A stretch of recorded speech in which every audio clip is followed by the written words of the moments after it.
जय श्री कृष्णा। राधे राधे दोस्तों, आप सभी का दिन शुभ और मंगलमय हो। आप सभी पर भगवान विष्णु अपना आशीर्वाद सदैव बनाए रखें।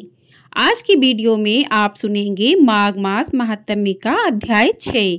पिछले वीडियो में आपने सुना था अध्याय 5। आज की वीडियो में आप जानेंगे अध्याय 6 और साथ ही आप सुनेंगे श्री कृष्ण भक्ति की एक अद्भुत कथा। तो आप सभी लोग हमारे साथ जुड़े रहिएगा और वीडियो को पूरा जरूर देखिएगा। पिछले अध्याय में आपने जाना था कि किस प्रकार से कुंडल और विकुंडल दो भाइयों को चित्रगुप्त के यमदूतों ने सजा दी थी। एक को स्वर्ग ले गया और एक को नरक ले गया। विकुंडल ने जब यमदूतों से पूछा कि हम दोनों भाई हैं, आप एक को स्वर्ग और एक को नरक क्यों ले जा रहे हैं? क्योंकि मैंने भी हमेशा गलत काम ही किए हैं, हमेशा पाप कर्म ही किए हैं, कभी कोई धर्म का कार्य नहीं किया। तो फिर आप मुझे स्वर्ग क्यों ले जा रहे हैं और मेरे भाई को नरक क्यों ले जा रहे हैं? तब यमदूत ने कहा कि तुमने अपने मित्र के साथ माघ मास में 2 दिन स्नान किया था, इस वजह से तुम्हें स्वर्ग की प्राप्ति हो रही है। तो विकुंडल ने यमदूत से इसके आगे की बात पूछी, जो कि आपको आज के अध्याय में सुनाई जाएगी। तो प्रिय श्रोताओं, आज के अध्याय में यमदूत कहने लगा कि तुमने बड़ी सुंदर वार्ता पूछी है। यद्यपि मैं पराधीन हूँ, फिर भी तुम्हारे स्नेहवश अपनी बुद्धि के अनुसार बतलाता हूँ।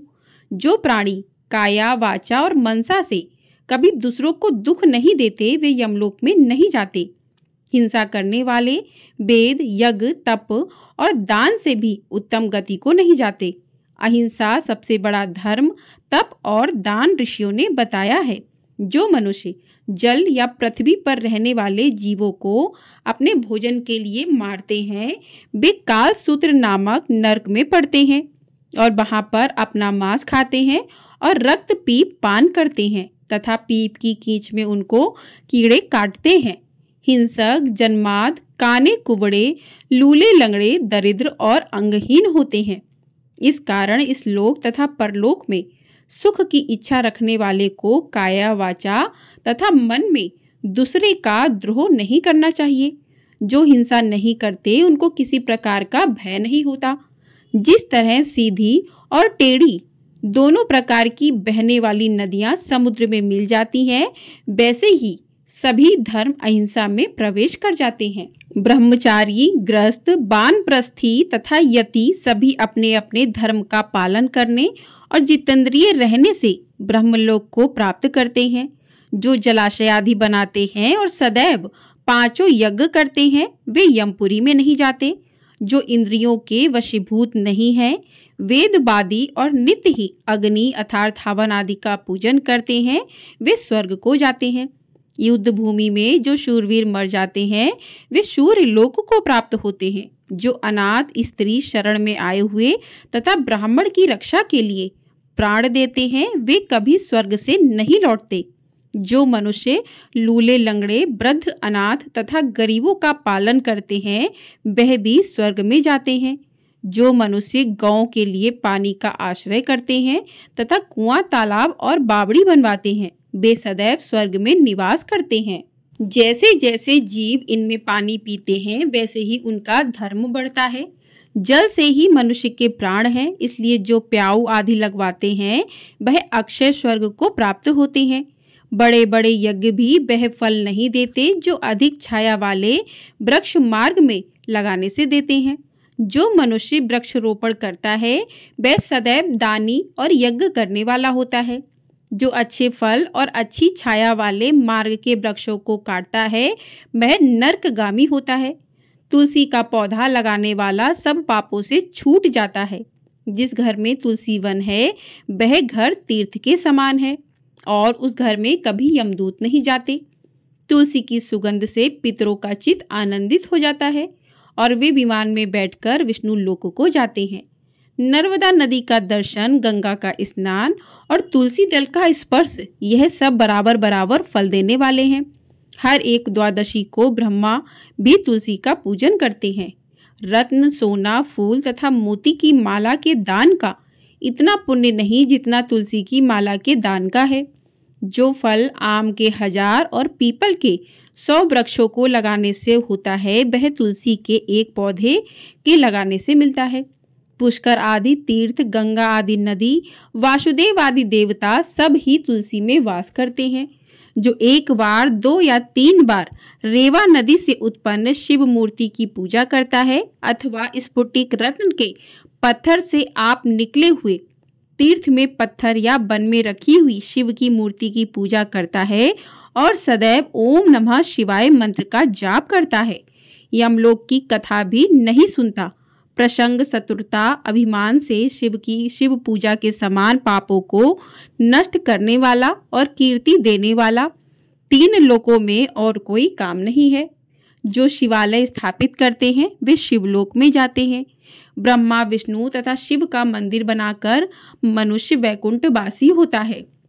जो भगवान की पूजा के लिए फूलों का बाग लगाते हैं वे धन्य हैं। जो माता पिता, देवता और अतिथियों का सदैव पूजन करते हैं वे ब्रह्मलोक को प्राप्त होते हैं। बोलिए विष्णु भगवान की जय। बोलिए शिव शंभु भोलेनाथ की जय। आइए अब सुनते हैं श्री कृष्ण और उनके भक्त की अद्भुत कहानी। तो प्रिय श्रोताओं, समुद्र के किनारे एक गांव में कृष्णाबाई नाम की एक बूढ़ी माता रहती थी। वह भगवान श्री कृष्ण की परम भक्त थी। वह एक झोपड़ी में रहती थी। कृष्णाबाई का वास्तविक नाम सुखिया था, पर कृष्ण भक्ति के कारण इनका नाम गांव वालों ने कृष्णाबाई रख दिया। घर घर में झाड़ू पोछा, बर्तन और खाना बनाना ही इनका काम था। कृष्णाबाई रोज फूलों की माला बनाकर दोनों समय श्री कृष्ण जी को पहनाती थी और घंटों काना से बातें करती थी। गांव के लोग यही सोचते थे कि बुढ़िया पागल है। एक रात श्री कृष्ण जी ने अपनी भक्त कृष्णाबाई से यह कहा कि कल बहुत बड़ा भूचाल आने वाला है, तुम यह गांव छोड़कर दूसरे गांव चली जाओ। अब क्या था, मालिक का आदेश था। कृष्णाबाई ने अपना सामान इकट्ठा करना शुरू किया और गांव वालों को बताया कि कल सपने में कान्हा आए थे और कह रहे थे कि बहुत बड़ा प्रलय होगा, गांव छोड़कर पास के गांव में चली जा। अब लोग कहाँ उस बूढ़ी पागल की बात मानने वाले थे। जो सुनता वही जोर जोर से ठाके लगाता। इतने में बाई ने एक बैलगाड़ी मंगाई और अपने कान्हा की मूर्ति ली और सामान की गठरी बांधकर गाड़ी में बैठ गई और लोग उसकी मूर्खता पर हंसते रहे। बाई जाने लगी। अपने गांव की सीमा पार कर अगले गांव में प्रवेश करने ही वाली थी कि उसे कृष्ण की आवाज आई, अरे पगली, जा अपनी झोपड़ी में से वह सुई ले आ जिससे तू माला बनाकर मुझे पहनाती है। यह सुनकर माई बेचैन हो गई और तड़प गई कि मुझसे यह बारी भूल कैसे हो गई। अब मैं कान्हा की माला कैसे बनाऊंगी। उसने गाड़ी वाले को वहां रोका और बधैभास अपने झोपड़ी की तरफ भागी। गांव वाले उसके पागलपन को देखते और खूब मजाक उड़ाते रहे। माई ने झोपड़ी के तिनकों में फंसी सुई को निकाला और फिर पागलों की तरह दौड़ती अपनी गाड़ी के पास आई। गाड़ी वाले ने कहा कि माई तू क्यों परेशान है, कुछ नहीं होना। माई ने कहा, अच्छा अब चल और जल्दी से अपने गांव की सीमा पार कर। गाड़ी वाले ने ठीक ऐसा ही किया। अरे यह क्या, जैसे ही सीमा पार हुई पूरा गांव ही समुद्र में समा गया। सब कुछ जलमग्न हो गया। गाड़ी वाला भी अटूट कृष्ण भक्त था। येन केन प्रकरणेन भगवान ने उसकी भी रक्षा करने में कोई विलंब नहीं किया।